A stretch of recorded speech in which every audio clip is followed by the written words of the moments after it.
Very good afternoon students. चलो बेटा start करते हैं। इससे पहले अपन ने कल वाली क्लास में जो प्रॉपर्टीज थी उनके बारे में पढ़ा था, है ना। आज अपन उससे रिलेटेड और भी चीजों को डिस्कस करते हैं।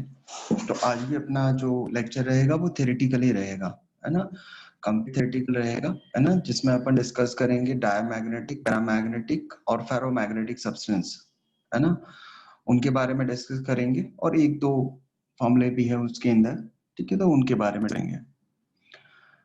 तो नेक्स्ट जो अपना हेडिंग होगा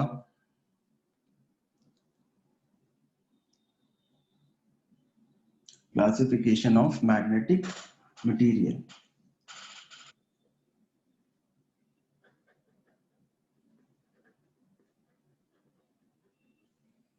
classification of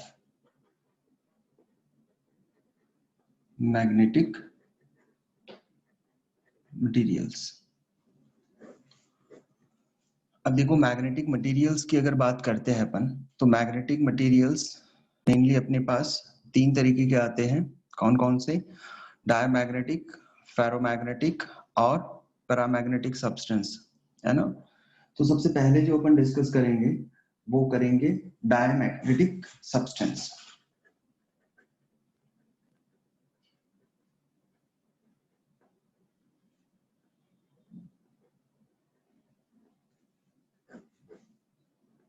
diamagnetic substance.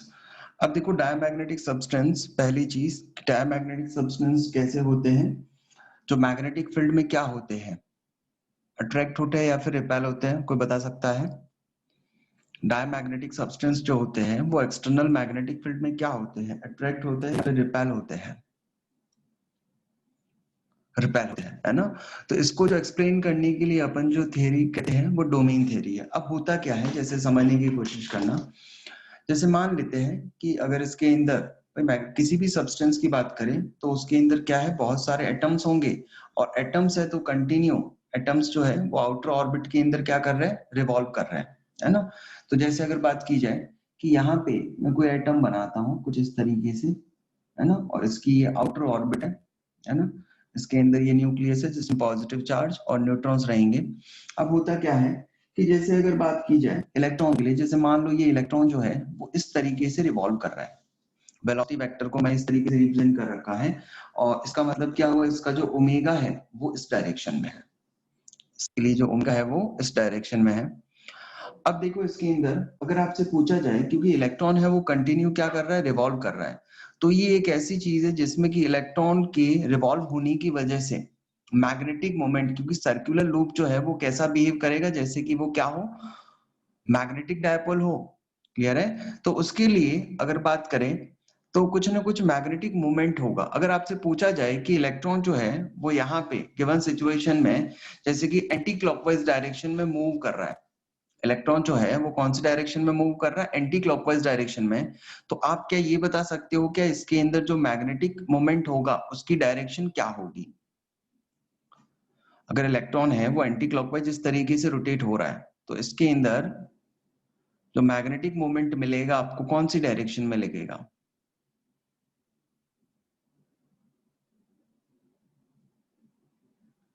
Plane के बाहर की तरफ आएगा या फिर प्लेन के अंदर की तरफ आएगा, एक बार देखो तो।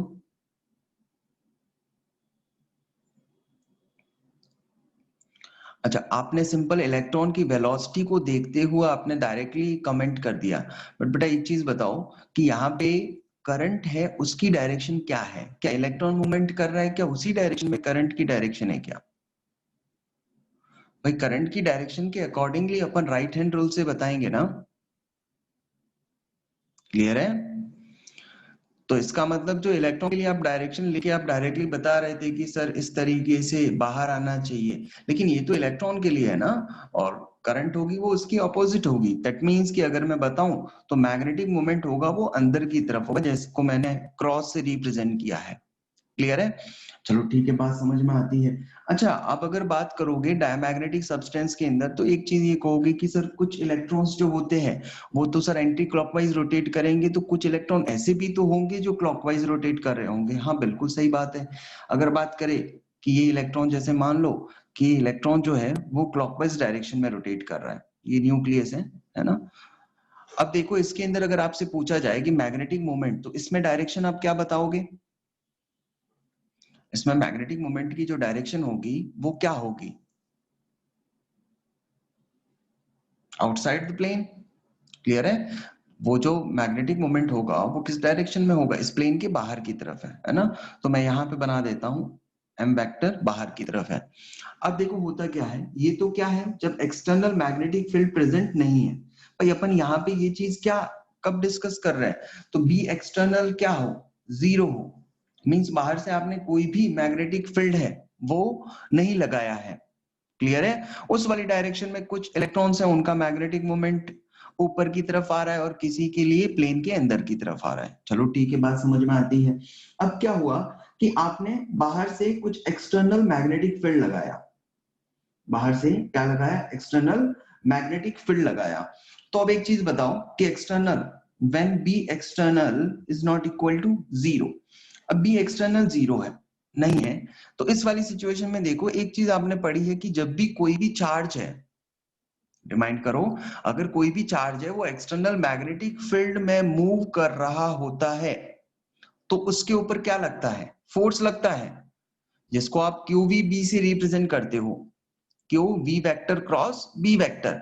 तो इसका मतलब ये हुआ कि सर ये जो इलेक्ट्रॉन है वो भी चार्ज हुआ, और जैसे ही आप बाहर से कोई एक्स्ट्रा मैग्नेटिक फील्ड लगाओगे तो सीधी बात है उस इलेक्ट्रॉन के ऊपर क्या लगेगा, फोर्स लगेगा। इलेक्ट्रॉन के ऊपर क्या लगेगा, फोर्स लगेगा।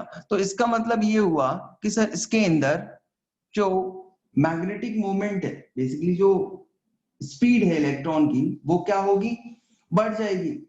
क्लियर है? इसमें भी दो सिचुएशन होती है कि अगर आप बाहर से मैग्नेटिक फील्ड है वो मैग्नेटिक मोमेंट की डायरेक्शन में ही लगा रहे हो या फिर उसकी ऑपोजिट डायरेक्शन में लगा रहे हो। क्लियर है? तो जैसे अगर बात करें इसके अंदर, तो इस इलेक्ट्रॉन के लिए जैसे मान लो कि एक्सटर्नल मैग्नेटिक फील्ड जीरो नहीं है, तो उस कंडीशन में अगर बात करें ये इलेक्ट्रॉन है, इसकी स्पीड जो है वो इस डायरेक्शन में, इसके लिए कोई बता सकता है कि स्पीड जो होगी वो इंक्रीज होगी या फिर डिक्रीज होगी? ये जो इलेक्ट्रॉन है इसकी स्पीड जो है, फर्स्ट वाला डायग्राम अपन ने लिया है, तो इसमें स्पीड इलेक्ट्रॉन की इंक्रीज होगी या फिर डिक्रीज होगी?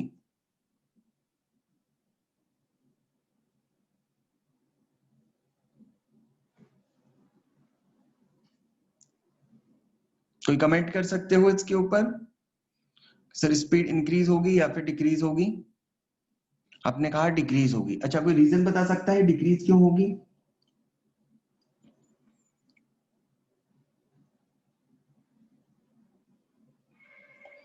तो देखो इसके अंदर जैसे मान लो कि एक्सटर्नल जो मैग्नेटिक फील्ड आप लगा रहे हो, क्लियर है, उसके अंदर जो मैग्नेटिक मोमेंट इंड्यूस होगा, मैग्नेटिक मोमेंट इंड्यूस होगा। भाई आपने एम की बात तो कर दी है, प्लेन के बाहर या फिर अंदर की तरफ, तो इसके अंदर इंपॉर्टेंट आपके पास कि अगर मान लो मैग्नेटिक नेट मैग्नेटिक मोमेंट जो आ रहा है मैग्नेटिक फील्ड की डायरेक्शन में ही आ रहा है, तब तो स्पीड क्या हो जाएगी, इंक्रीज हो जाएगी। और अगर नेट मैग्नेटिक मोमेंट जो आ रहा है वो एक्सटर्नल मैग्नेटिक फील्ड की अपोजिट डायरेक्शन में आ रहा है, इसका मीनिंग स्पीड क्या हो जाएगी, डिक्रीज हो जाएगी। तो यहाँ पे अपन ये अज्यूम कर रहे हैं कि जो मैग्नेटिक मोमेंट आ रहा है वो एक्सटर्नल मैग्नेटिक फील्ड की अपोजिट डायरेक्शन में है। तो यहाँ पे मैं इसकी स्पीड को कुछ कम करके लिख रहा हूं, तो मैंने क्या लिख दिया, v माइनस डेल्टा वी। अच्छा, इसके अंदर जो मैग्नेटिक मोमेंट की डायरेक्शन है वो तो सर जैसे मान लो इसी तरफ है, मैग्नेटिक मोमेंट की जो डायरेक्शन आ रही थी वो प्लेन के क्या आ रही थी, अंदर की तरफ आ रही नहीं था, तो मैंने इसको कुछ इस तरीके से रिप्रेजेंट कर दिया। फिर से एक्सप्लेन करेगा। अच्छा चलो फिर से देखो कि एक चीज बताओ कि मान लो ये मैं सिचुएशन देता हूं, आप प्रैक्टिकली डायरेक्शन कैलकुलेट करके देखना कि इसके अंदर मान लो कि ये जो मैग्नेटिक फील्ड है वो मैं ऐसे लगा रहा हूं, मैग्नेटिक फील्ड जो है मैं ऊपर से नीचे की तरफ इस तरीके से लगा रहा हूं, क्लियर है। और जो इलेक्ट्रॉन रिवॉल्व कर रहा है वो एंटी क्लॉकवाइज कर रहा है। बेटा जो यहाँ पे इस कंडीशन में मैग्नेटिक फील्ड है वो किस तरफ है, नीचे की डायरेक्शन में, और जो इलेक्ट्रॉन रिवॉल्व कर रहा है वो कैसे है, एंटी क्लॉकवाइज डायरेक्शन में।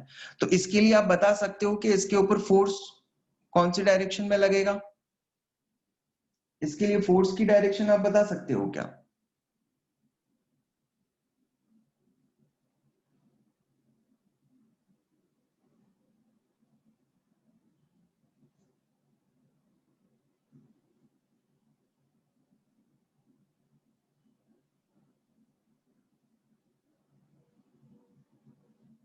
राइट हैंड रूल से देखो, तो जैसे मान लो ये कोई भी कॉइल है, उसके अंदर मैग्नेटिक फील्ड किधर है, राइट हैंड रूल के अकॉर्डिंग क्यूबीपी में देखो मैग्नेटिक फील्ड नीचे की तरफ है, जो मूवमेंट है उसकी डायरेक्शन बता दो। तो मैं ये कह सकता हूं कि इसके अंदर डायरेक्शन है वो बाहर की तरफ आएगी। बेटा ये चीज तो आपको देखनी पड़ेगी, क्योंकि क्यूबीबी आपने जो पढ़ा है उसके अकॉर्डिंग राइट हैंड रूल जो है उसको एक बार यूज करो तो मैग्नेटिक फील्ड है वो नीचे की तरफ है, ये चीज इमेजिन ही करनी पड़ेगी। इसको एक रिंग मान लो आप, ठीक है, मैग्नेटिक फील्ड ऊपर से नीचे की तरफ आ रहा है, इलेक्ट्रॉन मूव कर रहा है, उस वाली कंडीशन में उसके ऊपर फोर्स बताना हो, क्लियर है। तो पाम रूल से देख लो या फिर उससे भी देख रहे हो तो डायरेक्शन किस तरफ आ रही है, इस तरफ आ रही है, ठीक है। वैसे डायरेक्शन का रूल नहीं है, सिंपल अपन समझने के लिए कह रहे हैं। हाँ तो अब देखो एक्सटर्नल मैग्नेटिक फील्ड इस तरीके से है, क्योंकि यहाँ पे इसके ऊपर लगने वाला फोर्स बाहर की तरफ है, जो इसका क्या काम करेगा, इसकी स्पीड को क्या करना, डिक्रीज करने का काम करेगा, क्लियर है। तो अगर मैं बात करूं इसके अंदर मैग्नेटिक मोमेंट की, तो पहले जो मैग्नेटिक मोमेंट m था इस बार क्या हो जाएगा, m minus delta m, clear है। कुछ डोमेन कुछ एटम्स के लिए क्या हो जाएगा, मैग्नेटिक मोमेंट कम हो जाएगा। बट अगर मान लो यहाँ पे अगर मैं इसके लिए बात करता हूं कि इलेक्ट्रॉन है वो सर क्लॉकवाइज डायरेक्शन में कुछ इस तरीके से रिवॉल्व हो रहा है, क्लियर है, और मैग्नेटिक फील्ड से किस तरफ है, नीचे की तरफ है, इस तरीके से, क्लियर है। तो इसके लिए जो स्पीड होगी वो ऑब्वियसली सर क्या हो जाएगी, इंक्रीज हो जाएगी, क्लियर है। जो यहाँ पे स्पीड होगी और इसके ऊपर फोर्स की भी मैं बात करूं तो सेंटर की तरफ लगेगा, क्लियर है। जो मैग्नेटिक फोर्स लगेगा एफ बी लिख लो, वो किस तरफ लगेगा, सेंटर की तरफ लगेगा। भाई आपने जब ये चीज तो पढ़ी होगी ना, चार्ज जब मैग्नेटिक फील्ड में एंटर करता है तो उसका पाथ कैसा होता है, सर्कुलर पाथ होता है ना। बात क्लियर हो रही है क्या, उसका पाथ क्या होता है, सर्कुलर, और उसके ऊपर जो लगने वाला फोर्स होता है वो किस तरफ होता है, सेंटर की तरफ, इसीलिए उसका पाथ कैसा होता है, सर्कुलर होता है, क्लियर है। बट यहाँ पे डायरेक्शन अलग है कुछ मोमेंट की, क्लियर है। उसके अकॉर्डिंग फोर्स या तो अंदर की तरफ से आ सकता है या फिर बाहर की तरफ। अगर आप डायरेक्शन वाइज देखोगे तो फोर्स किस तरफ आएगा, इसके अंदर बाहर की तरफ, और इसके अंदर फोर्स होगा वो किस तरफ आ रहा है, अंदर की तरफ। अच्छा अब देखो इसके अंदर अगर मैग्नेटिक मोमेंट की बात करें, क्योंकि स्पीड यहाँ पे इंक्रीज हुई है, तो कह सकते हैं सर मैग्नेटिक मोमेंट इसके लिए होगा जिसमें की डायरेक्शन बाहर की तरफ आ रही थी, तो वो जो मैग्नेटिक मोमेंट होगा वो क्या हो जाएगा, m प्लस डेल्टा m, मतलब कुछ भी थोड़ा बहुत पार्ट मैग्नेटिक मोमेंट का क्या हो गया, इंक्रीज हो गया। मैग्नेटिक मोमेंट का जो पार्ट है वो क्या हो गया, इंक्रीज हो गया। अब देखो अगर net change in magnetic moment, क्योंकि ये दोनों ही जो थ्योरी पढ़ रहे हैं, एक किसके लिए, एंटी क्लॉकवाइज के लिए, और एक किसके लिए, क्लॉकवाइज के लिए, तो फाइनल जो कंक्लूजन पे पहुंचे कि सर एक के अंदर तो मैग्नेटिक मोमेंट जो है, कुछ इलेक्ट्रॉन जो एंटी क्लॉकवाइज रोटेट हो रहे होंगे, उनके लिए मैग्नेटिक मोमेंट जो है वो कम हो रहा है, और जिनके लिए मोशन कैसा है, क्लॉकवाइज डायरेक्शन में, उनके लिए मैग्नेटिक मोमेंट क्या हो रहा है, इंक्रीज हो रहा है। तो नेट चेंज अगर पूछूं मैं, net change in magnetic moment,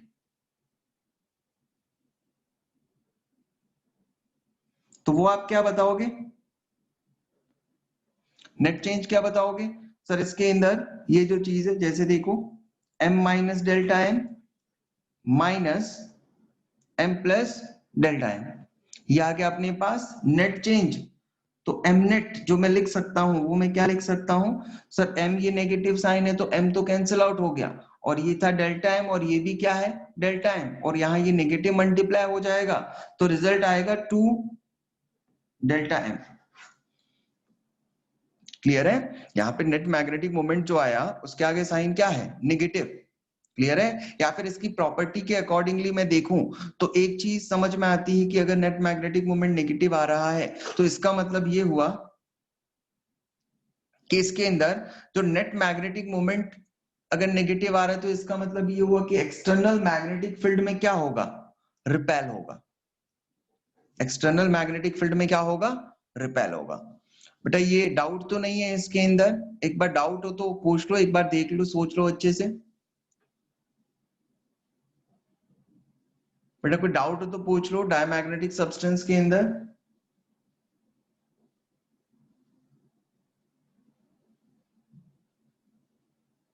फिर से रिपीट करें क्या? डाउट तो नहीं है? फिर से रिपीट करें क्या? चलो एक बार फिर से रिपीट करते हैं। जैसे एक चीज सोचो कि अगर अपन कोई भी मटेरियल ले रहे हैं, तो उसमें इलेक्ट्रॉन सर कैसे कैसे मूव कर सकते हैं? तो भाई अगर ऑर्बिट के अंदर देखे तो इलेक्ट्रॉन या तो सर एंटी क्लॉकवाइज रोटेट हो रहा होगा या फिर क्लॉकवाइज। ठीक है, तो कुछ ऐसे एटम्स होंगे जिसके अंदर electron sir anti clockwise rotate हो रहा होगा और कुछ के अंदर क्लॉकवाइज हो रहा होगा। चलो सर बात समझ में आ गई। अब देखो इसके लिए अगर बात करें कि पहले मैं लेता हूं एंटी क्लॉकवाइज वाला, ठीक है, जिसका मोशन जो हो रहा है वो कैसा हो रहा है, एंटी क्लॉकवाइज डायरेक्शन में। ठीक है सर, बात समझ में आई। क्योंकि इलेक्ट्रॉन मूव कर रहा है, तो ये तो जानते हैं कि इलेक्ट्रॉन जो मूव करता है उसकी वजह से जो करंट, एक अपन ने प्रूव भी किया था, करंट जो इंड्यूस होती है I is equal to Q by T, और टी को अपन ने लिखा था 2 पाई आर बाई वी, है ना? तो इसका मतलब जो फाइनल अगर मैं बात करूं, तो कोई भी इलेक्ट्रॉन अगर सर्कुलर लूप में मूव कर रहा है, या फिर सर्कुलर लूप जिसमें कि क्या हो रही है, करंट फ्लो हो रही है, तो उससे रिलेटेड सर मैग्नेटिक मोमेंट होता है, उसको अपन लिखते हैं I into A, I into A, और डायरेक्शन होती है वो राइट हैंड रूल के अकॉर्डिंग देते हैं। ठीक है, बात समझ में आती है? अब ये इलेक्ट्रॉन है, तो यहाँ पे इलेक्ट्रॉन को देखते हुए मैं डायरेक्शन नहीं बताऊंगा, क्योंकि डायरेक्शन कौन डिसाइड करेगा, करंट को लेके अपन ने पढ़ा है। बात क्लियर हो रही है?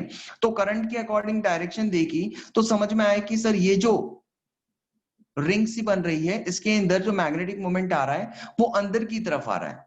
किस तरफ आ रहा है, अंदर की तरफ। और अगर ऐसे आप समझ रहे हो इसको, जैसे मान लो कि यहां से आप ये टॉप व्यू यहां ऐसे देख रहे हो, यहां से कहां से देख रहे हो, टॉप व्यू से देख रहे हो, तो मैग्नेटिक फील्ड कहां आ रहा है, नीचे की तरफ। मैग्नेटिक मोमेंट किस तरफ आ रहा है, नीचे की तरफ। ठीक है, अच्छा इसके अंदर अगर यही चीज मैं रिपीट करूं तो समझ में आता है कि इलेक्ट्रॉन का मोशन सर इस तरीके से हो रहा है, तो करंट अपोजिट डायरेक्शन में होगी। तो करंट के अकॉर्डिंगली जो मैग्नेटिक मोमेंट जो होगा, जैसे देखो इस तरीके से किस तरफ आ रहा है, ऊपर की तरफ आ रहा है। क्लियर है? तो अगर टॉप व्यू देखूंगा तो इसके अंदर जो मैग्नेटिक मोमेंट है उसकी डायरेक्शन मुझे किधर बतानी चाहिए, ऊपर की तरफ बतानी चाहिए। ठीक है बेटा, इस अभी जो एक्सप्लेन किया उसमें तो कोई डाउट नहीं है, आगे बढ़े।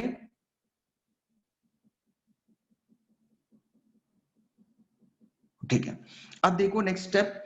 अब क्या करते हैं कि मैं जो करने वाला हूं कि अपन एक एक्सटर्नल मैग्नेटिक फील्ड और लगा रहे हैं इसके ऊपर। क्या लगा रहे हैं, एक्सटर्नल मैग्नेटिक फील्ड। अब इसमें जो कॉन्सेप्ट फॉलो होगा, जो आपने स्टार्टिंग में पढ़ा था मैग्नेटिक इफेक्ट ऑफ करंट के अंदर, कि कोई भी ऐसा चार्ज जो कि मैग्नेटिक फील्ड में, इवन आपने ये भी पढ़ा था कि सर जरूरी नहीं है मैग्नेटिक फील्ड के परपेंडिकुलर ही एंटर करे, जिसके लिए आप मान लो किसी एंगल के लिए अगर एंटर करता है तो वहां पे हेलिकल पाथ, जिसको साइक्लोट्रॉन के फॉर्म में उसको पढ़ते हैं और थोड़ा बहुत प्रूव भी करते हैं। ठीक है, तो सेम कॉन्सेप्ट यहाँ पे कि अगर कोई भी चार्ज है वो सर रिवॉल्व हो रहा है मैग्नेटिक फील्ड के अंदर, तो उसके ऊपर क्या लगता है? फोर्स लगता है। उसके ऊपर क्या लगता है? फोर्स लगता है। चलो ठीक है, बात समझ में आती है। अच्छा, अगर मैं कहूं कि ये जो मैं यहाँ पे किस तरफ देख रहा हूं? टॉप पॉइंट से। किधर से? जैसे देखो इसमें भी कहां से देखा था? टॉप पॉइंट से। तो यहाँ पे भी क्या देख रहा हूं? टॉप पॉइंट से। तो मैग्नेटिक फील्ड जो है उसकी डायरेक्शन मैंने क्या ली है? नीचे की तरफ। एक्सटर्नल मैग्नेटिक फील्ड जीरो नहीं है, इस बार आप लगा रहे हो एक्सटर्नल मैग्नेटिक फील्ड, वो किस तरफ है? नीचे की तरफ है। चलो ठीक है सर, बात समझ में आई। अच्छा, मैग्नेटिक फील्ड नीचे की तरफ हो और कोई भी चार्ज पार्टिकल है, क्योंकि यहाँ पे इलेक्ट्रॉन है, यहाँ पे कौन है? इलेक्ट्रॉन है, तो इसके ऊपर आप फोर्स लगाओगे तो F is equal to Q V cross B में Q जो होगा वो होगा माइनस E। क्यू जो होगा वो क्या होगा? माइनस ई। तो उसके अकॉर्डिंग एक बार बताओ तो डायरेक्शन क्या होनी चाहिए इसके ऊपर फोर्स की?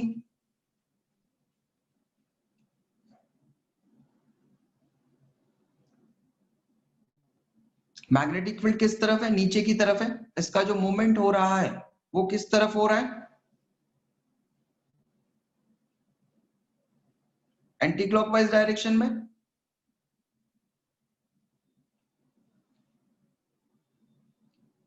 क्लियर है? तो बेटा डायरेक्शन क्या आ रही है? डायरेक्शन समझ में आ रही है क्या मैग्नेटिक फोर्स की? क्लियर है? डायरेक्शन में तो बेटा कोई कॉन्सेप्चुअली डाउट नहीं है। डायरेक्शन में तो कोई डाउट नहीं है।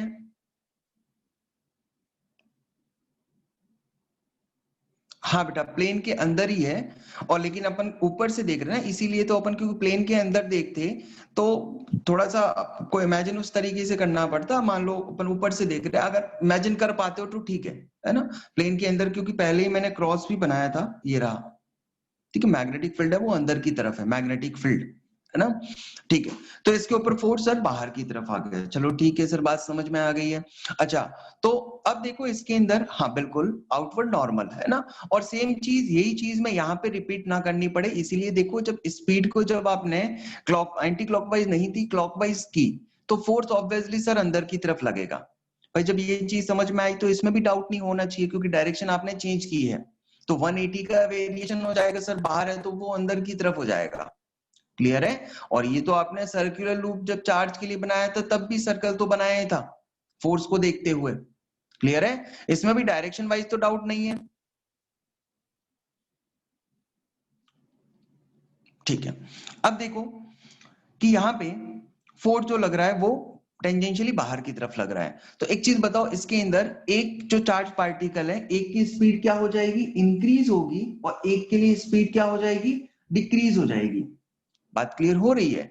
एक जो फोर्स होगा, क्योंकि सीधी सी बात है कि यहाँ पे ये जो फोर्स है उसके लिए जो सेंट्रीपिटल फोर्स, अगर आप एक चीज इमेजिन करो कि यहाँ पे, जैसे मैं एक चीज बताऊं कि यहाँ पे जब ऑब्जेक्ट कोई भी चार्ज पार्टिकल है, रोटेट हो रहा है, स्पीड बढ़ रही है, तो बाहर की तरफ जो सेंट्रीपिटल फोर्स लगेगा वो भी बेटा क्या होगा? बढ़ेगा। अगर ये चार्ज पार्टिकल है, आप कह रहे हो सर स्पीड बढ़ेगी, तो चार्ज पार्टिकल के लिए सेंट्रीपिटल फोर्स भी बढ़ेगा। तो आप बिल्कुल सही बात है, यहाँ पे जो फोर्स लग रहा है अंदर की तरफ एफ बी, मैग्नेटिक फील्ड की वजह से, तो वो उसको क्या कर सकता है? बैलेंस कर सकता है। बात क्लियर हो रही है?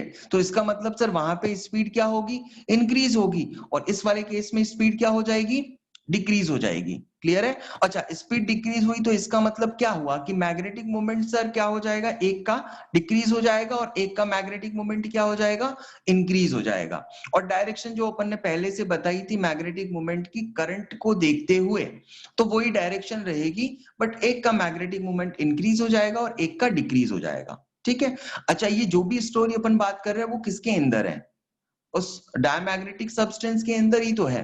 तो इसका अंदर, इसके अंदर जो एटम्स होंगे, बहुत सारे एटम्स जो ऐसा बिहेव कर रहे होंगे और बहुत सारे एटम्स ऐसा बिहेव कर रहे होंगे। तो नेट अगर चेंज देखूं मैग्नेटिक मोमेंट में, तो जब नेट चेंज देखा तो मुझे पता चला कि नेट मैग्नेटिक चेंज कितना आ रहा है? -2 इंटू डेल्टा एम। और उसकी जो प्रॉपर्टी होती है उसके अकॉर्डिंगली मुझे पता चला कि यहाँ पे जो डायमैग्नेटिक सब्सटेंस होते हैं वो एक्सटर्नल मैग्नेटिक फील्ड जो है, हाँ बेटा एक्सप्लेन करते हैं। एक्सटर्नल मैग्नेटिक फील्ड इसके अंदर क्या होगा? रिपेल होगा। एक्सटर्नल मैग्नेटिक फील्ड के अंदर क्या होगा? रिपेल होगा। ठीक है? अच्छा, किसी ने कहा कि इसके अंदर सर मैग्नेटिक मोमेंट की वजह से जो स्पीड है वो इंक्रीज क्यों हो रही है या फिर डिक्रीज क्यों हो रही है। क्लियर है? तो एक चीज देखो, मैग्नेटिक मोमेंट का स्पीड के साथ कोई रिलेशन है क्या?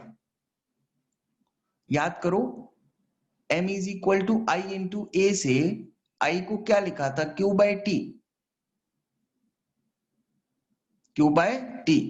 पूरा बेटा प्रूव यहां पे मैं नहीं कर रहा हूं। I is equal to Q by T, तो T को क्या लिखा था, 2 पाई R बाय V लिखा था ना। तो बात क्लियर हो रही है क्या? है ना? तो उससे रिलेट करो कि 2 पाई R बाय V, तो V ऊपर की तरफ चला आ जाएगा, है ना। तो V सर मैग्नेटिक मोमेंट है, वो क्या होगा, वेलोसिटी अगर डिक्रीज हो गई तो नेट मैग्नेटिक मोमेंट भी क्या होगा, डिक्रीज होगा। क्लियर है?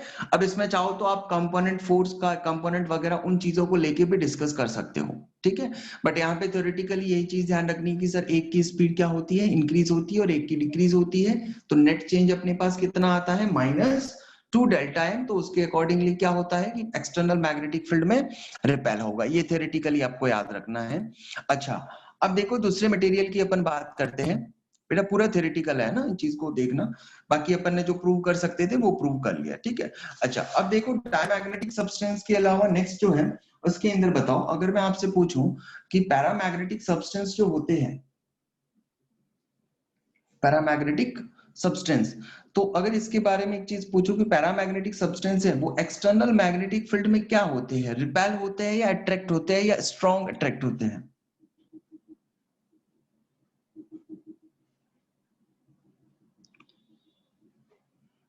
क्या कहोगे? सिंपल सर, अट्रैक्ट होते हैं, है ना। स्ट्रांगली अट्रैक्ट नहीं कर सकते क्योंकि वो प्रॉपर्टी फेरोमैग्नेट में आ जाएगी, है ना। तो इसके अंदर क्या होता है, इसके अंदर जो थ्योरी दी जाती है उसके अकॉर्डिंगली क्या कहते हैं, हाँ बिल्कुल वीक अट्रैक्ट होते हैं। तो सिंपल अपन ने अट्रैक्ट वहां पे यूज कर लिया टर्म, है ना। अब देखो इसके अंदर होता क्या है कि सर अगर बात करूं डोमेन थ्योरी में जो एक्सप्लेनेशन इसका दिया जाता है वो क्या दिया जाता है कि सर अगर मान लो ये मटेरियल है, तो इसके अंदर अगर मैं मैग्नेटिक मोमेंट कुछ इलेक्ट्रॉन के लिए अगर डिफाइन कर रहा हूं, तो जैसे रैंडमली डिस्ट्रीब्यूटेड है, यहाँ पे जो रैंडमली इलेक्ट्रॉन का जो मैग्नेटिक मोमेंट आ रहा है वो क्या है, रैंडमली एक अलग अलग डायरेक्शन में कुछ इस तरीके से आ रहा है, कुछ भी बना सकते हो ऐसा कुछ, ठीक है। तो अगर बात करूं इसके अंदर कि नेट अगर मैग्नेटिक फील्ड की अगर बात करते हैं, बी एक्सटर्नल क्या हो, 0 हो, व्हेन बी एक्सटर्नल क्या हो, 0 हो। क्लियर है? अब होता क्या है कि जैसे ही आप इसके ऊपर एक्सटर्नल मैग्नेटिक फील्ड लगाते हो, जैसे ही क्या लगाते हो, एक्सटर्नल मैग्नेटिक फील्ड लगाते हो, तो उस वाली सिचुएशन में क्या होगा कि यहां से जो डोमेन है वो एक पर्टिकुलर डायरेक्शन में क्या हो जाते हैं, अरेंज हो जाते हैं। एक्सटर्नल मैग्नेटिक फील्ड की प्रेजेंट में जो डोमेन है वो एक पर्टिकुलर डायरेक्शन में अरेंज हो जाते हैं। इसीलिए ये जो मैग्नेटिक फील्ड की प्रेजेंट में इनका जो मोशन होता है, मूवमेंट होता है, वो किस तरफ होता है कि जो मैग्नेटिक फील्ड जिस तरफ कम होगा उधर से किस तरफ, जहां पे मैग्नेटिक फील्ड ज्यादा होगा उस तरफ।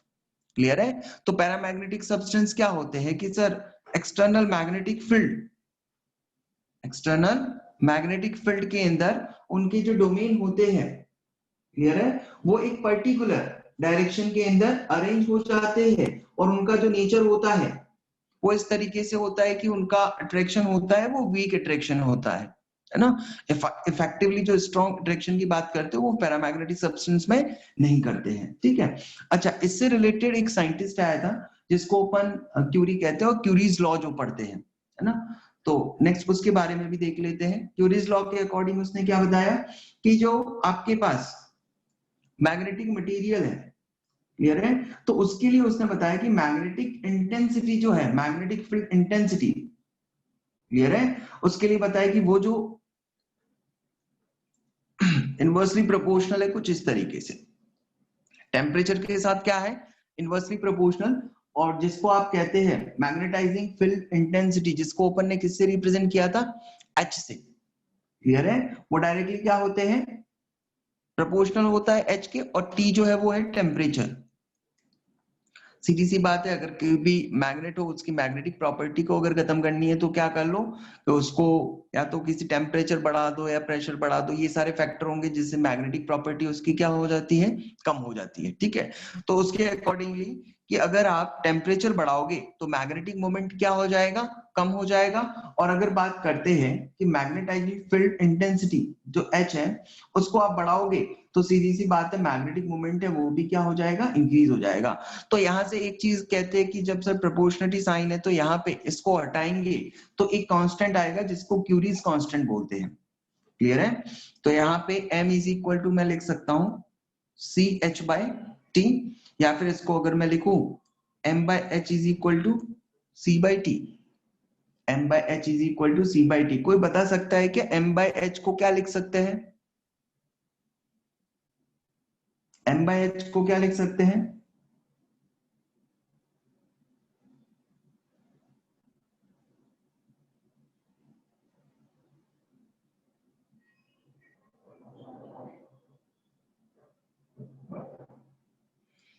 इसको किससे रिप्रेजेंट करते हैं? काई से रिप्रेजेंट करते हैं। काई m is equal to C/T। तो यहाँ पे क्या कह सकते हैं कि काई m is equal to C/T। तो यहाँ पे टेम्परेचर, अच्छा किसी ने एक क्वेश्चन किया था कि सर ग्लोबल वार्मिंग है तो उसकी वजह से जो अर्थ का मैग्नेटिक फील्ड है वो तो सर कम होता जा रहा होगा। क्लियर है? तो ग्लोबल वार्मिंग की वजह से एक चीज बताओ, अर्थ का मैग्नेटिक फील्ड कितना है? अर्थ का अगर मैग्नेटिक फील्ड की बात करें तो उसकी रेंज क्या है, बहुत कम है ना, 10⁻³ 10⁻⁴ की रेंज में आता है। क्लियर है? तो अगर बात करते हैं उसके मैग्नेटिक फील्ड के लेके तो उसमें ऑलरेडी उसकी वैल्यू इतनी कम है। और टेम्परेचर भाई बढ़ के ऐसा थोड़ी है, टेम्परेचर बढ़ के इतना वेरिएशन थोड़ी हो रहा है। अगर आप देखोगे 1 डिग्री 2 डिग्री तो अपने आप में बहुत बड़ा टेम्परेचर होता है। क्लियर है? तो टेम्परेचर में ज्यादा वेरिएशन होने की बाद में अपन बात करते हैं कि मैग्नेटिक प्रॉपर्टी कम होती है। पर इसका मतलब ये नहीं कि 1 degree sir room temperature 25 degree पे मैग्नेटिक फील्ड B1 था और 27 डिग्री पे B2 आ गया और दोनों में वेरिएशन बहुत ज्यादा है। ऐसा नहीं होता है ना? टेम्परेचर भी ज्यादा वेरिएशन होना चाहिए, है ना? चलो, तो यहाँ पे ये अपन ने क्यूरीज लॉ पढ़ लिया, काई m is equal to C/T। और अगर ग्राफ वगैरह देख सकते हो इसमें किस तरीके से होगा, क्योंकि इनवर्सली प्रोपोर्शनल है ना, तो बना सकते हो। ठीक है, तो ये अपन ने पढ़ लिया फेरोमैग्नेटिक सब्सटेंस के अंदर। अब देखो बात करते हैं फेरोमैग्नेटिक सब्सटेंस के अंदर थर्ड जो सब्सटेंस है फेरोमैग्नेटिक सब्सटेंस। अब देखो इसकी प्रॉपर्टी जानते हैं कि सर ये एक्सटर्नल मैग्नेटिक फील्ड में, एक्सटर्नल मैग्नेटिक फील्ड के अंदर जो है वो स्ट्रांगली अट्रैक्ट होता है। एक्सटर्नल मैग्नेटिक फील्ड में स्ट्रांगली अट्रैक्ट होता है। ठीक है, तो अब देखो पहले अपन वो वाला रीजन देखते हैं जब एक्सटर्नल मैग्नेटिक फील्ड क्या हो, जीरो हो। ठीक है, तो यहाँ पे जो थ्योरी दी जाती है डेमिन थ्योरी के अकॉर्डिंग, तो क्या होता है कि सर इसके अंदर जो डोमेन बने होते हैं एटम्स के इलेक्ट्रॉन्स के मूवमेंट के अकॉर्डिंग, ये इनकी प्रॉपर्टीज में आता है। ये सारी चीजें जो क्या आती है इसकी प्रॉपर्टीज में। तो इसी तरीके से ध्यान होनी चाहिए कि इसके अंदर मैग्नेटिक फील्ड जो होता है वो सर कुछ इस तरीके से होता है जब एक्सटर्नल मैग्नेटिक फील्ड नहीं है, बी एक्सटर्नल क्या हो, जीरो हो। क्लियर है? अच्छा, बी एक्सटर्नल जीरो है तो इनके अंदर रैंडमली जो डोमेन है वो डिस्ट्रीब्यूटेड है। क्लियर है? अच्छा, अब क्या हुआ कि आपने मैग्नेटिक फील्ड लगाया और मैग्नेटिक फील्ड में भी दो तरीके के मैग्नेटिक फील्ड, या तो स्ट्रॉन्ग मैग्नेटिक फील्ड लगा लिया या फिर वीक मैग्नेटिक फील्ड लगा लिया। तो देखो इसके अंदर सबसे फर्स्ट हम लगाते हैं वीक मैग्नेटिक फील्ड। ठीक है, तो यहाँ पे कुछ ऐसा बना देता हूं।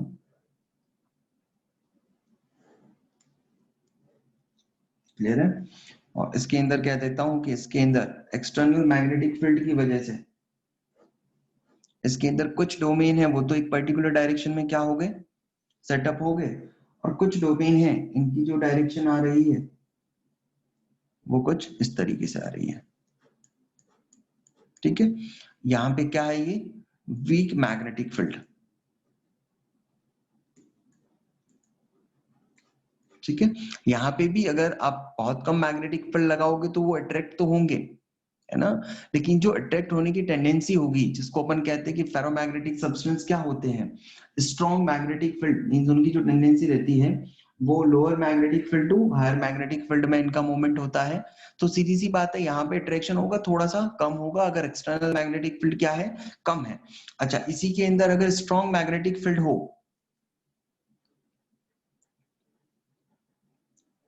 स्ट्रॉन्ग मैग्नेटिक फील्ड हो, तो इसके अंदर जो डोमेन है वो एक पर्टिकुलर डायरेक्शन में अरेंज हो जाते हैं। जैसे अगर बताए तो ऐसा कुछ बना लेते हैं कि सर सभी जो डोमेन है उन सभी की जो डायरेक्शन है, जो रीजन है उसमें डायरेक्शन एक ही मिल रही है। तो इसका मतलब एक्सटर्नल मैग्नेटिक फील्ड में वो क्या होते हैं, स्ट्रांगली ट्रैक्ट होते हैं।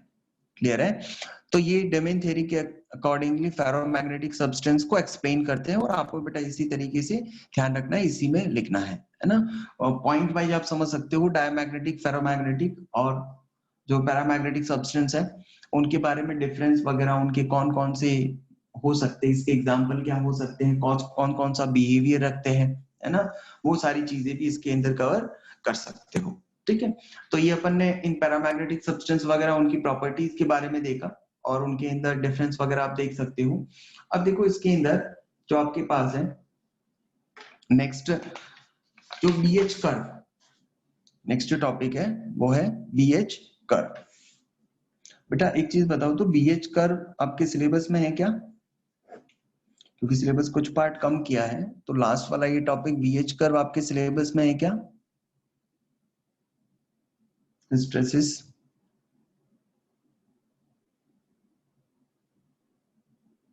है ना। चलो, बीएच कर्व क्या है, सिंपल। जैसे कि अगर बात की जाए तो एक जो है वो मैग्नेटिक फील्ड आप लगाते हो, और एक है वो मेटल के अंदर मैग्नेटिक फील्ड जो जनरेट होता है, उन दोनों के बीच में ग्राफ है। बीएच कर्व क्या है, एक है वो मैग्नेटिक फील्ड आप लगाते हो, और एक मैग्नेटिक फील्ड जो उसके अंदर क्या होता है, इंड्यूस होता है। क्लियर है? अच्छा, अब देखो जैसे अगर बात की जाए तो अपन H जो है वो मैग्नेटिक फील्ड लगा रहे हैं, और ये जो है जिसको इंड्यूस्ड मैग्नेटिक फील्ड बोलेंगे, V जो है वो क्या है, इंड्यूस्ड मैग्नेटिक फील्ड, और H जो है वो मैं कह रहा हूं कि एक्सटर्नल में मैग्नेटिक फील्ड लगा रहा हूं। ठीक है, तो इसके बीच में एक ग्राफ है, और उसके ऊपर चीजें पूछी जाती है, थियोरेटिकल है। जैसे देखो स्टार्ट में अपन यहाँ पे बात करते हैं, ये ओरिजिन है। ठीक है, आपने क्या किया कि यहाँ पे इस वाली एक्सिस में पहले मैं बता दूं H है, और इस वाली एक्सिस में कौन है, B है। B क्या है, इंड्यूस्ड मैग्नेटिक फील्ड, मैं लिख देता हूं इंड्यूस्ड मैग्नेटिक फील्ड। ठीक है, और ये क्या है, एक्सटर्नल मैग्नेटिक फील्ड है। ठीक है, अब देखो जैसे ही आप एक्सटर्नल मैग्नेटिक फील्ड बढ़ाओगे, अगर मैं आपसे पूछूं कि एक्सटर्नल मैग्नेटिक फील्ड में बढ़ाऊं, तो उसके अकॉर्डिंगली जो इंड्यूस्ड मैग्नेटिक फील्ड होगा, इंड्यूस्ड मैग्नेटिक फील्ड होगा, वो इंक्रीज होगा या डिक्रीज होगा, क्या बताओगे? अगर मैं बाहर से एक्सटर्नल मैग्नेटिक फील्ड लगा रहा हूं, तो मटेरियल के अंदर जो मैग्नेटिक फील्ड होगा वो क्या होगा, ऑब्वियसली सर इंक्रीज होगा। क्लियर है? तो देखो यहाँ पे अगर बात की जाए, जैसे ही अपन मैग्नेटिक फील्ड है बाहर से लगा रहे हैं, वो क्या कर दिया, इंक्रीज कर दिया। क्या कर दिया, इंक्रीज कर दिया। ठीक है, तो यहां तक पहुंचे। ठीक है, इस तरीके से जा रहे हैं, मींस अपन ने क्या किया, H को बढ़ाया, तो उसके रिस्पेक्टिवली जो B है वो क्या हो रहा है, इंक्रीज हो रहा है। अब एक चीज बताओ कि आप तो एक्सटर्नली तो मैग्नेटिक फील्ड कितना भी बढ़ा सकते हो ना भाई, आप जो एक्सटर्नल मैग्नेटिक फील्ड आप बढ़ा रहे हो वो तो आप कितना भी बढ़ा सकते हो, लेकिन क्या आप के बढ़ाने के ऊपर डिपेंड करता है कि मैक्सिमम इंड्यूस्ड मैग्नेटिक फील्ड कितना होगा, वो डिपेंड करेगा या नहीं करेगा? ऑब्वियसली नहीं करेगा, क्योंकि सर मटेरियल की खुद की भी अपनी एक प्रॉपर्टी है कि भाई आप एक पर्टिकुलर लिमिट तक ही मैग्नेटिक फील्ड इंड्यूस होगा। भाई डोमेन है वो पर्टिकुलर एक लाइन में अलाइन हो गए, एक उसके अंदर एक मैग्नेटिक फील्ड जो हो सकता है वो मैक्सिमम वैल्यू क्रिएट हो गई। अब उससे ज्यादा थोड़ी हो सकती है भाई, क्योंकि वो वैल्यू ही मैक्सिमम है।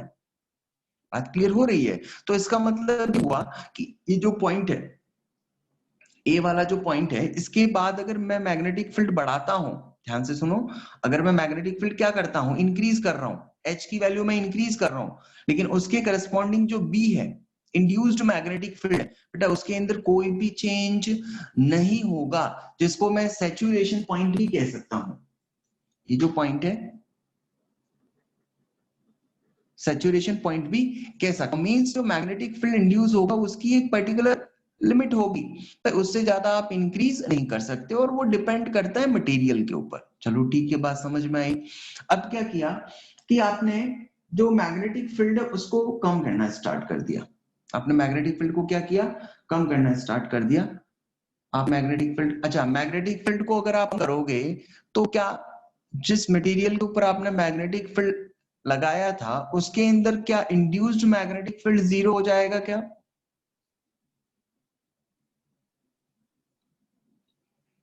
अगर आप मैग्नेटिक फील्ड आप कम कर रहे हो, आपने जीरो कर दिया, तो क्या उसके अंदर डोमेन जो पहले कंडीशन में थी, क्या वैसे ही डोमेन फिर से ऐसे ही रहेंगे क्या? अच्छा ये चीज बेटा समझ में नहीं आई तो एक चीज देखो कि यहाँ पे एक एग्जांपल देखो। जैसे मान लो कि ये मटेरियल है, ठीक है, इसके अंदर रैंडमली जो डोमेन है वो डिस्ट्रीब्यूट है अलग अलग डायरेक्शन में, बट मैं यहाँ पे बी एक्सटर्नल जो लगा रहा हूँ इस डायरेक्शन में लगा रहा हूँ। क्लियर है? तो बी एक्सटर्नल इस डायरेक्शन में लगा रहा हूं, तो इसका मतलब जो इसके अंदर डोमेन क्रिएट होंगे, डोमेन क्रिएट होगा इसके अंदर इंड्यूस्ड मैग्नेटिक फील्ड जो पर्टिकुलर डायरेक्शन में होंगे वो क्या होते जाएंगे, बी बढ़ाऊंगा तो बढ़ते जाएंगे, लेकिन सर एक लिमिट तक ही बढ़ेंगे। एक लिमिट तक ही, जब सारे ही अलाइन हो गए तो इसके बाद नहीं बढ़ सके हैं, जिसको अपन ने क्या कहा, सैचुरेशन पॉइंट। अब एक चीज बताओ कि अगर मैंने बी एक्सटर्नल क्या कर दिया, जीरो कर दिया, तो पहले जो डोमेन थे क्या वही सिचुएशन फिर से तुरंत आ जाएगी क्या? बताओ तो। अगर बी एक्सटर्नल मैंने क्या कर दिया, जीरो कर दिया, मींस बाहर से जो भी मैं मैग्नेटिक फील्ड लगा रहा था वो क्या कर दिया, जीरो कर दिया।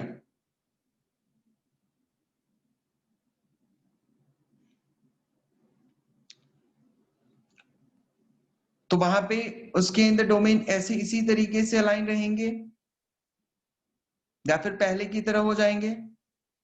सर जो भी थोड़ा बहुत चेंज भी होगा तो ये तो नहीं कह सकते कि अभी जो ये जिस तरीके से अलाइन हुए हैं वैसे ही रहेंगे। भाई कुछ तो क्या होगा, चेंज होगा ना। भाई बिल्कुल सीधी सी बात है कि आपने मैग्नेटिक फील्ड एक्सटर्नल लगाया था, उस वाली कंडीशन में एक पर्टिकुलर लाइन में सेटअप हो गए। अब आपने मैग्नेटिक फील्ड हटा दिया तो इसका मतलब ये थोड़ी है कि पहले जैसी सिचुएशन, पहले कैसी सिचुएशन थी जिसमें कि इस तरीके से थे।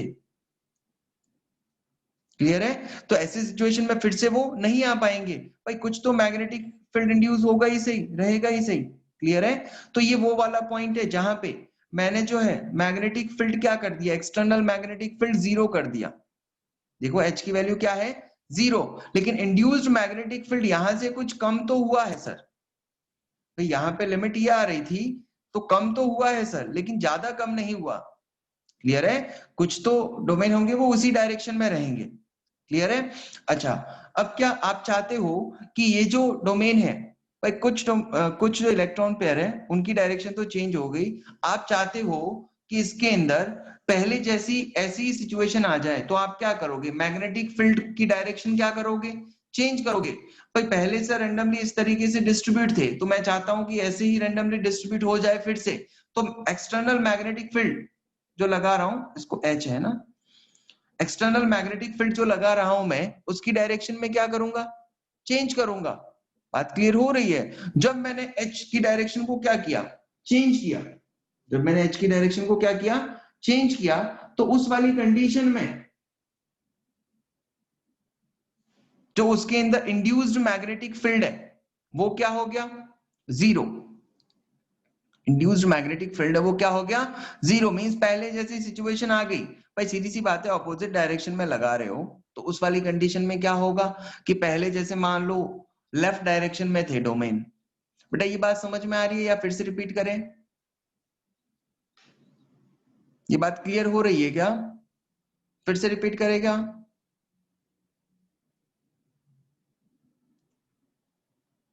फिर से रिपीट करने की जरूरत है क्या?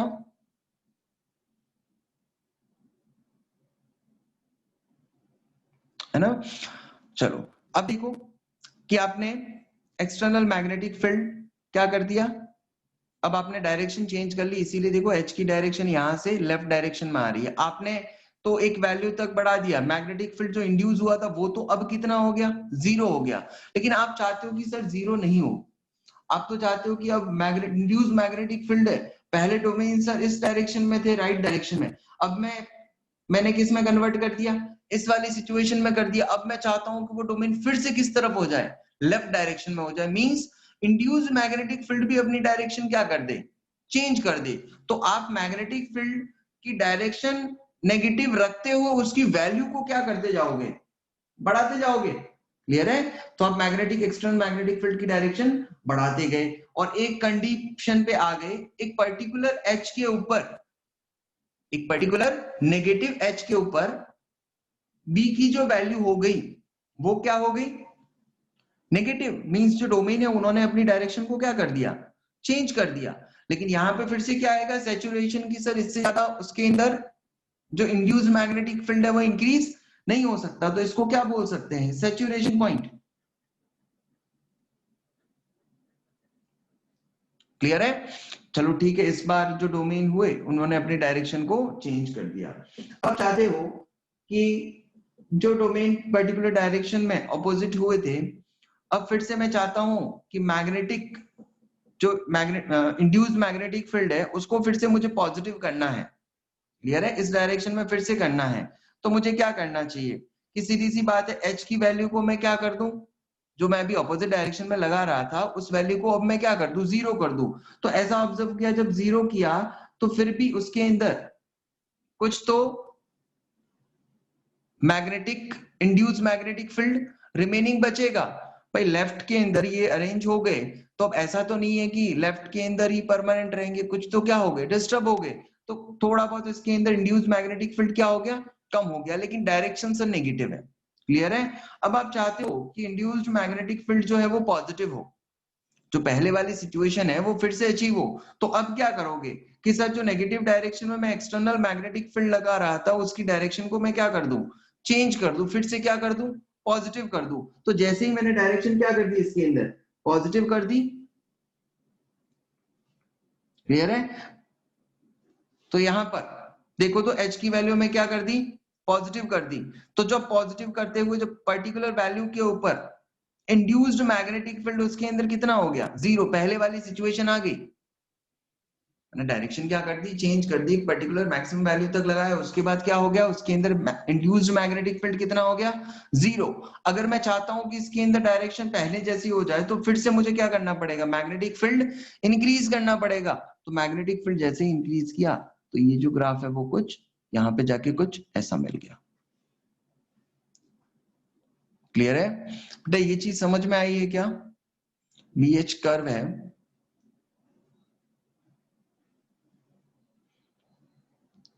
क्लियर है ना? फिर से रिपीट करने की जरूरत है क्या इसको? फिर से रिपीट करने की जरूरत है क्या?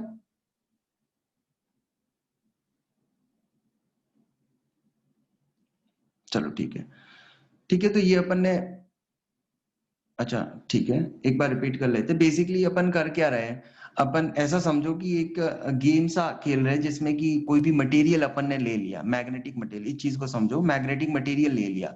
अब मैं क्या कर रहा हूँ कि भाई इसके अंदर डोमेन थे वो पहले से लेफ्ट डायरेक्शन में थे, लेकिन मुझे अच्छा नहीं लग रहा है कि लेफ्ट डायरेक्शन में है, मैं चाहता हूँ कि राइट डायरेक्शन में हो जाए।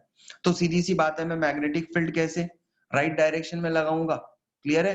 तो राइट डायरेक्शन में मैं बढ़ाता गया बढ़ाता गया बढ़ाता गया, तो इसके अंदर डोमेन है वो सर चेंज होके किस में हो गए, राइट डायरेक्शन में हो गए। ठीक है, चलो ठीक है, बात समझ में आई। अब मैं तो मैग्नेटिक फील्ड बढ़ा रहा हूं, मैं तो एक्सटर्नल मैग्नेटिक फील्ड बढ़ा रहा हूं, लेकिन इनकी भी तो अपनी एक लिमिट है ना। भाई अरेंज जब हो गए तो इससे ज्यादा और थोड़ी इंड्यूस कर सकते हैं मैग्नेटिक फील्ड। तो वो जो पॉइंट है वो सैचुरेशन पॉइंट है। ठीक है, चलो ठीक है। अब मैं कह रहा हूं कि अब इस तरफ राइट डायरेक्शन में मैग्नेटिक फील्ड लगाने का तो कोई मतलब नहीं है, क्योंकि उसके अंदर maximum induced magnetic field create हो चुका है। अब मैं चाहता हूं कि पहले जैसी सिचुएशन फिर से आ जाए, पहले जैसी सिचुएशन फिर से आ जाए। तो मैं क्या करता हूं कि डायरेक्शन अगर ये रखूंगा तब तो इसमें कोई चेंज होना नहीं है, क्योंकि ना तो इससे ज्यादा उसकी वैल्यू बढ़ सकती है और कम वैसे ही नहीं होगी, क्योंकि डायरेक्शन आप वही रख रहे हो। ठीक है, तो आपने क्या कर दी कि डायरेक्शन को सर चेंज कर देते हैं। डायरेक्शन को क्या कर दी, चेंज कर दी। क्लियर है? पहले मैग्नेटिक फील्ड जीरो किया, पहले मैग्नेटिक फील्ड क्या कर दिया, जीरो, तो कुछ इंड्यूस मैग्नेटिक फील्ड है उसकी थोड़ी बहुत वैल्यू कम हो गई, लेकिन पहले जैसी सिचुएशन नहीं आई। उसके लिए आपने क्या किया, एच की वैल्यू सर मैं तो नेगेटिव करेंगे, एच की वैल्यू क्या की, नेगेटिव कर दी। तो एच की वैल्यू जब एक पर्टिकुलर वैल्यू आ गई तो इसके अंदर डोमेन है वो पहले जैसी जो पहली वाली सिचुएशन थी उसी सिचुएशन में डोमेन फिर से आ गए। लेकिन आप तो चाहते हो कि नहीं, वहां पे रुकना नहीं है, पहले जैसी सिचुएशन नहीं है। अब जो पहले जो डोमेन थे जिस डायरेक्शन में थे, राइट डायरेक्शन में हुए थे ना, अब मैं तो चाहता हूं कि परमानेंटली किस में हो जाए, लेफ्ट डायरेक्शन में हो जाए, उस वाली सिचुएशन को भी छोड़ करके। क्लियर है? जो नॉर्मल सिचुएशन है जिसमें कि अलग अलग डायरेक्शन में डोमेन बने हुए हैं, उस सिचुएशन को छोड़ के भी कौन सी डायरेक्शन में इंड्यूस हो जाए, अपोजिट डायरेक्शन में। तो नेगेटिव डायरेक्शन के अंदर ही मैं मैग्नेटिक फील्ड को क्या करूंगा, इंक्रीज किया। और वहां पे इंक्रीज किया तो सीधी सी बात है डोमेन अपनी डायरेक्शन चेंज करेंगे, और एक चेंज करने के बाद एक मैग्नेटिक फील्ड की पर्टिकुलर वैल्यू होगी जिसको अपन मैक्सिमम इंड्यूस्ड मैग्नेटिक फील्ड कहेंगे। क्लियर है?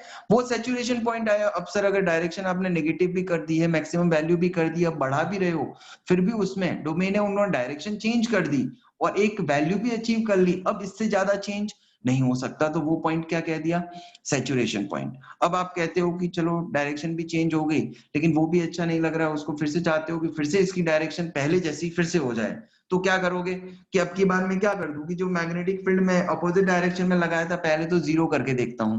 तो जब जीरो किया मैंने मैंने तो जीरो कर दिया एच की वैल्यू, लेकिन देखा गया कि बी की वैल्यू है वो जीरो नहीं हो पाई, नेगेटिव में है।